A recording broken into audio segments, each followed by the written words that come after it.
Assalamualaikum warahmatullahi wabarakatuh. Selamat berjumpa kembali di Wasatiyah channel kebanggaan kita yang menyajikan tool untuk menyaring informasi-informasi yang masuk secara masif pada kita di era media sosial. Yang terhormat para pemirsa sekalian, pada kesempatan ini mari kita teruskan pembahasan lebih dalam menyangkut bimbingan Allah dalam kehidupan kita berupa visi Qur'ani. Untuk kali ini kita akan melanjutkan meneguhkan, menguatkan pemahaman visi Qur'ani dengan contoh-contoh dalam dunia nyata yang paling trending saat ini untuk kita teropong dengan perspektif visi Qur'ani sehingga kita tidak berlebihan, tidak melampaui batas, tidak terseret oleh kelompok-kelompok ke kiri dan ke kanan, tapi kita teguh, tegak lurus di jalan Allah dengan bimbingan visi Qur'an. Salah satu yang trending dalam beberapa bulan terakhir adalah debat nasab, menyangkut nasab Ba'lawi, dan kemudian muncul berbagai komentar pro kontra yang kemudian bisa kita lihat nanti dengan kacamata visi Qur'ani, mana yang kemudian telah jauh berlebihan melampaui batas dan menimbulkan hal-hal yang sifatnya mafsadat, mudarat, mengajak kepada pemirsa untuk menyikapi dengan cara-cara yang tidak proporsional. Saudara sekalian, debat nasab saat ini sebenarnya sudah jauh melampaui batas-batas klaim tentang nasab. Sudah kita saksikan bersama dan kemudian secara analisisnya sudah disajikan di channel Wasatiyah ini dengan vlog yang awal bahwa klaim adalah salah satu hamiyah jahiliyah, kebodohan jahiliyah yang diberantas oleh Rasulullah SAW, karena klaim adalah pemicu dari segala konflik, pertengkaran, huru hara, bahkan penumpahan darah. Menyangkut hate speech, yaitu isi dari dakwah, isi dari tausiah yang di dalamnya menyangkut ujaran kebencian, fitnah kepada pihak lain yang kemudian dapat menimbulkan ketidaksenangan dari pihak yang difitnah atau pengikutnya. Dan yang demikian ini betul-betul juga salah satu hal yang sangat dihindari. Adapun mereka-mereka yang setelah kita kenal dalam media sosial, dalam tayangan TV yang menggunakan dua hal ini adalah antara lain pendakwah dengan kode HRS dan kode HBS dan kode HHA,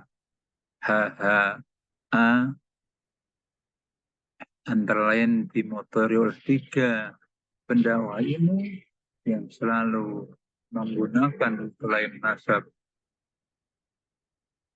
kemudian dengan isi dakwah yang mengandung kebencian, membakar emosi para pengikut yang mendengarnya untuk memusuhi pihak lain yang tidak disukainya. Hal ini telah menimbulkan instabilitas, menimbulkan suasana tidak kondusif dalam interaksi antar umat muslim itu sendiri, bahwa dakwah yang mengandung ujaran kebencian, membakar emosi untuk membenci satu sama lain adalah hal-hal yang juga dilarang oleh agama, yang semoga saja seandainya semua dalam koridor visi Qur'ani qalbun salim, maka akan kita dapatkan hikmah dari debat nasab ini, hikmah yang sangat baik, yaitu tidak semena-menanya klaim nasab digunakan dalam konteks dakwah maupun speech atau ujar kebencian, dan kita dapati kesejukan dakwah di masa depan yang sesuai dengan tuntunan Rasulullah SAW. Namun demikian, karena kumpulan massa yang masif tidak bisa diatur dengan regulasi tertentu, dengan latar belakang pemahaman yang sangat beragam, baik khusus dalam bidang agama, maka telah menyebabkan implikasi-implikasi dari debat ini kepada hal-hal yang menjurus kepada pemuasan nafsu, kepada menumbangnya kepentingan-kepentingan di luar itu, yang kemudian menjurus pada merendahkan pihak-pihak lain yang tidak sependapat. Dan kemudian kenapa visi Qur'ani dengan channel Wasatiyah harus membahas ini? Karena kalau tidak ada pemahaman tengah yang disampaikannya, umat pemirsa akan bingung atau akan kebawa kepada kebablasan kiri atau ke kanan yang semuanya membawa hal yang maslahat. Sekali lagi, bukan ingin mengoreksi mereka-mereka para ulama yang ilmu yang tinggi, memiliki pemahaman yang luas, tetapi banyak setiap manusia, tidak ada yang maksum. Di luar Rasulullah SAW adalah tempatnya salah. Dan kemungkinan juga ada kekeliruan di antara mereka-mereka ini. Yang pasti kekeliruan pertama adalah mereka tidak paham bahwa media sosial adalah dunia terbuka. Tatkala kita menyampaikan pendapat membenci orang di media sosial, sama dengan kita mengajak orang-orang lain, pengikut kita, santri kita untuk membenci seseorang yang kita benci, yang insya Allah belum tentu orang yang kita benci itu adalah memang Allah benci, bahkan mungkin dimuliakan Allah lebih dari kita sendiri. Itulah media sosial. Kalau kita benci ke seseorang dan kita diam sendiri, itu adalah masih manusiawi. Tapi kalau kita berbenci ke seseorang, telah mengajak ribuan orang, puluhan ribu, sifat-sifat orang yang berbuat kejahatan dan mengajak orang lain untuk melakukannya adalah di luar dari sifat manusia sesungguhnya. Bahkan terakhir, bayangkan sampai kemudian mengumpulkan kesalahan-kesalahan kelompok tertentu untuk menjudge bahwa mereka adalah kelompok harus kita kesampingkan, harus kita hilangkan. Kalau manhaj ini ditiru, maka ini adalah akan terjadi kesesatan pemikiran.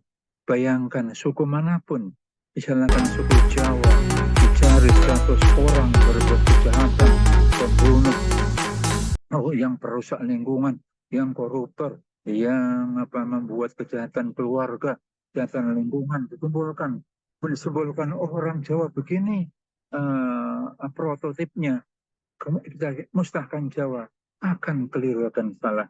Atau kelompok lain lah, kelompok manapun, akan kita cari kesalahan-kesalahannya, diakumulatifkan untuk menjudge mereka adalah salah kelompok itu. Itu adalah manhaj yang tidak ada dasarnya, berpikir tidak secara metodologis, tidak ada hujahnya. Demikian juga, ya, contoh-contoh ini terus kita lanjutkan. Akan banyak nafsu-nafsu ini menumbang kepentingan diskusi nasab untuk menguliti dalam media sosial mencari menemukan kelemahan-kelemahan pihak lain yang sangat tidak beradab. Ini sangat jauh dari nilai-nilai visi Quran itu. Kita jangan sombong dan berbangga diri seolah-olah kita ini berasal dari kakek nenek kita yang terbaik. Tidak semuanya. Oleh karena itu, mari kita lanjutkan vlog berikutnya untuk membedah semua ini supaya kita tidak kelewatan melampaui batas sebagaimana yang dilarang Allah dalam Al-Quran, bahwa dalam hal apapun Allah melarang kita melampaui batas. Sampai di sini, wassalamualaikum warahmatullahi wabarakatuh.